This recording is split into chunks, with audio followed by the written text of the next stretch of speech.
and I started to create vision boards for myself and to see these things that I was envisioning start manifesting in my life.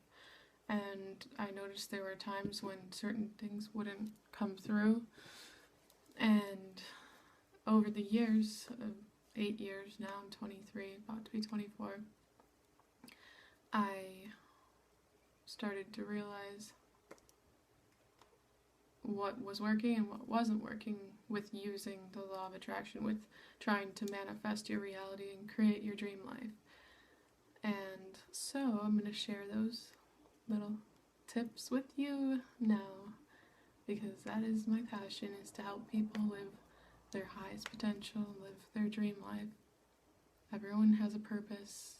They all were born with a passion, and that's not for nothing.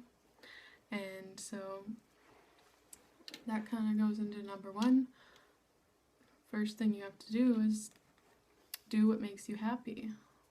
Ask yourself, what am I passionate about? What do I love doing? What excites me? What makes me feel alive? Write a list out of everything that comes to mind. Then ask yourself, what does my dream life look like? And write that out. Every little detail, including what the color of your front door. Get really good at visualizing your dream life, your day-to-day, every minute of your day. You can lay there, meditate, listen to some relaxing music, and just close your eyes and envision waking up in your dream house, in your dream room. Every little thing. Who you're laying next to. Get up and go down to the kitchen. What do you have for breakfast?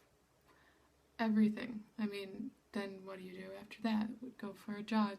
Go to the beach. Go. What's your career look like? Do you have a career? Are you an entrepreneur?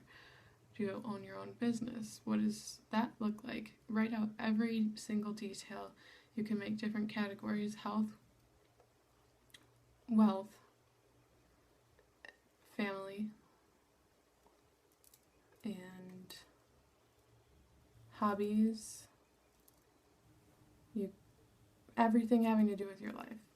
What does your spiritual life look like, and your ideal life, your mental health, your physical health? What does your perfect body look like?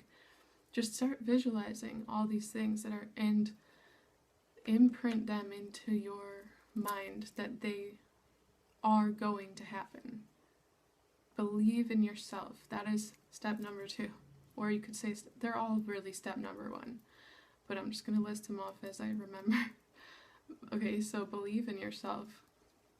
You have to believe in yourself in order for any of this to work. Without faith, there's nothing that can come about. There's a scripture that says, faith without works is dead, and works without faith is dead. And I live by that because it's so true. So, believe in yourself. Ask yourself questions. Get to know yourself. Know what you're passionate about. Write that down. Start visualizing it. And then, like I just said, once you have the faith, you need to put in the works. So then that's the next thing you do. Once you know what you want, and you're clear, crystal clear on that, the clearer you are, the sooner you can manifest it. And the more you focus on that and meditate on believing that it's coming to you and visualizing it, the sooner it will come to you.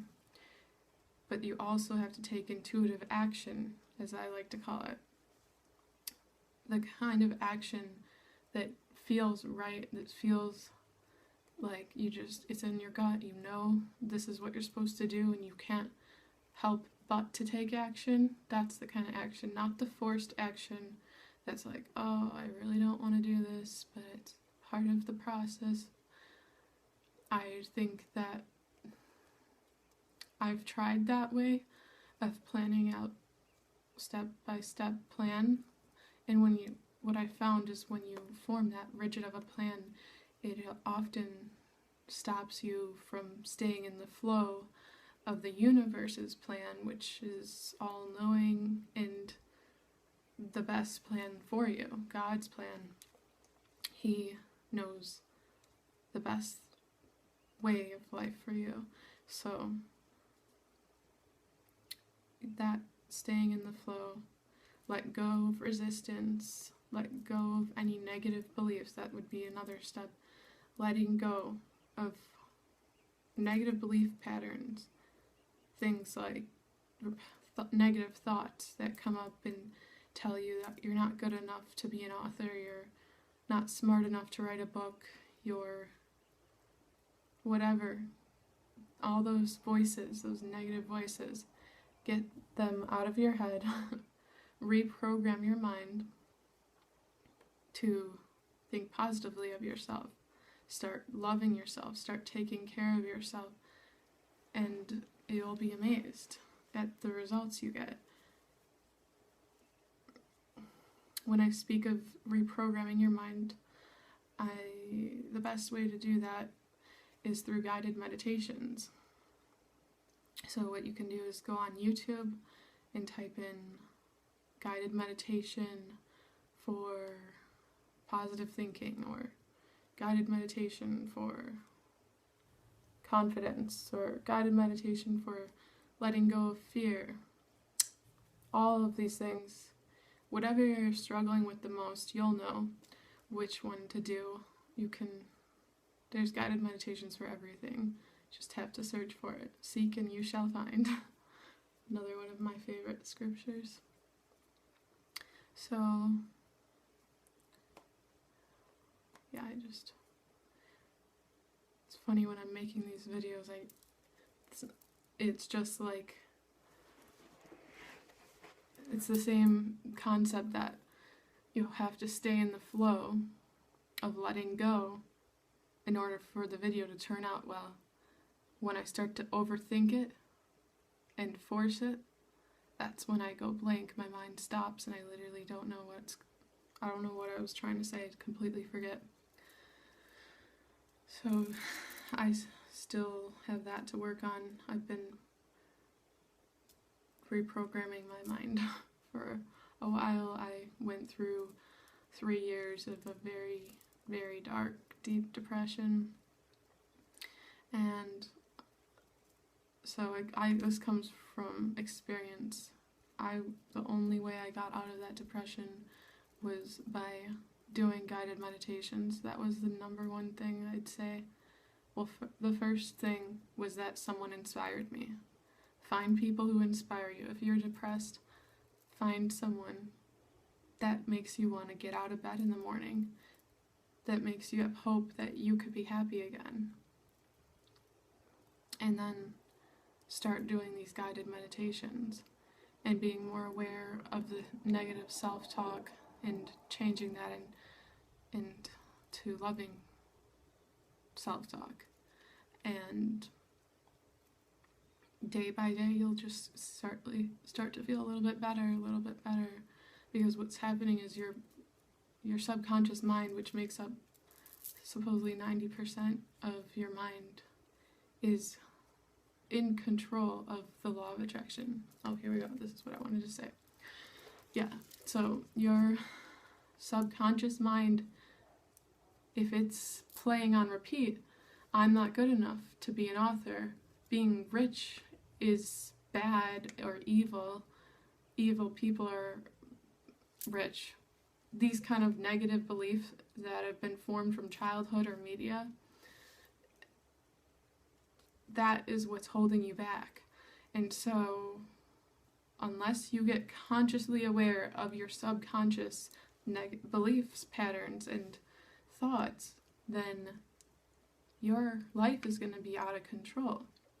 But as soon as you get in control, that 90% of your mind, obviously be in control of the other 10% of your mind, that's when you have 100% control of what you're attracting into your life, because that's the way the law of attraction works. Like attracts like, right? So Start focusing on what you want to attract. Nikola Tesla says that you cannot help but to attract whatever frequency you are on for a prolonged period of time. So stay on the frequency of love if you're trying to attract love. Stay on the frequency of forgiveness if you're trying to be forgiven. Just really, that's as simple as it is. Another quote, I love quotes. I'm thinking of writing a book called Quotes to Live By, and just having really beautiful pictures of all the quotes that I love and live by, because they've helped me. They're like mantras that help you stay on track and stay in a positive mind. So this is my #1 favorite for a while now.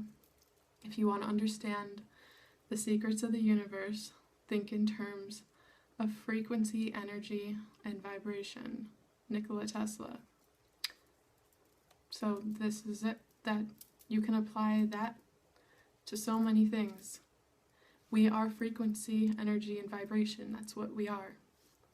And so if your wavelength your frequency is matching up with this one, you guys are going to sync up. So if you're going like this on the love frequency and this person's on the love frequency, you'll eventually connect and then you'll be together in sync. That's how synchronicities start to happen. That's the way it works. So I think I covered everything I want to cover. I don't plan these videos very well. I probably should work on that, but whatever, I'm getting better every day. And so if you have any questions or if you think I left something out, go ahead and comment below. And subscribe to my channel if you like what I'm saying or you agree. And have a beautiful day. Peace.